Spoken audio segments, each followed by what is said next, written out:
सोनम वांगचुक की गिरफ्तारी पर सुप्रीम कोर्ट ने केंद्र और लद्दाख प्रशासन को जारी किया नोटिस। नई दिल्ली। जलवायु कार्यकर्ता सोनम वांगचुक की गिरफ्तारी को चुनौती देने वाली याचिका पर सुप्रीम कोर्ट ने सोमवार 6 अक्टूबर 2025 को केंद्र सरकार और केंद्र शासित प्रदेश लद्दाख के प्रशासन को नोटिस जारी किया है। न्यायालय ने उनसे जवाब मांगा है। अब इस मामले की अगली सुनवाई 14 अक्टूबर को होगी। मामले का विवरण। गिरफ्तारी। सोनम वांगचुक को लेह हिंसा के बाद 26 सितंबर को हिरासत में लिया गया था। ये हिंसा 24 सितंबर को लद्दाख में राज्य का दर्जा और संविधान की 6ठी अनुसूची में शामिल करने की मांग को लेकर हुए विरोध प्रदर्शनों के दौरान भड़की थी, जिसमें 4 लोगों की मौत हो गई थी। आरोप वांगचुक पर राष्ट्रीय सुरक्षा अधिनियम NSA के तहत मामला दर्ज किया गया है। प्रशासन ने उन पर हिंसक विरोध प्रदर्शनों को भड़काने और युवाओं को उकसाने का आरोप लगाया है। उनके NGO पर अवैध विदेशी फंडिंग लेने और उनके पाकिस्तान से संबंध होने के भी आरोप लगाए गए हैं। वर्तमान स्थिति।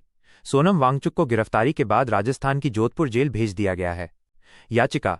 वांगचुक की पत्नी गीतांजलि जे अंगमो ने उनकी गिरफ्तारी के खिलाफ सुप्रीम कोर्ट में बंदी प्रत्यक्षीकरण याचिका हेबियस कॉर्पस दायर की है, जिसमें उनकी तत्काल रिहाई की मांग की गई है। सुप्रीम कोर्ट में सुनवाई। पीठ। जस्टिस अरविंद कुमार और जस्टिस NV अंजारिया की पीठ ने मामले की सुनवाई की। नोटिस। कोर्ट ने केंद्र सरकार, लद्दाख प्रशासन और जोधपुर जेल के अधीक्षक को नोटिस जारी किया है। याचिकाकर्ता की दलील।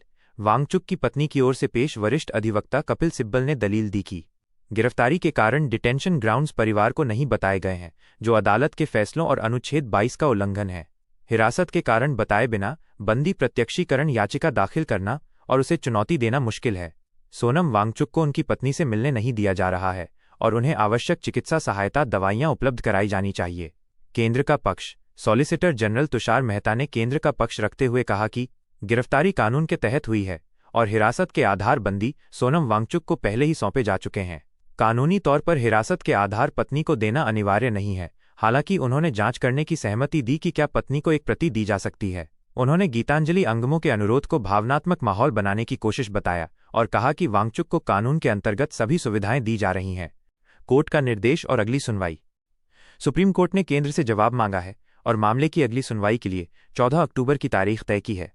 कोर्ट ने यह भी निर्देश दिया है कि यदि नियमों में अनुमति हो तो वांगचुक को आवश्यक दवाएं, कपड़े और चिकित्सा सहायता प्रदान की जाए। अदालत ने वांगचुक की पत्नी गीतांजलि अंगमो को जेल नियमों के अनुसार अपने पति से मिलने की अनुमति भी दी।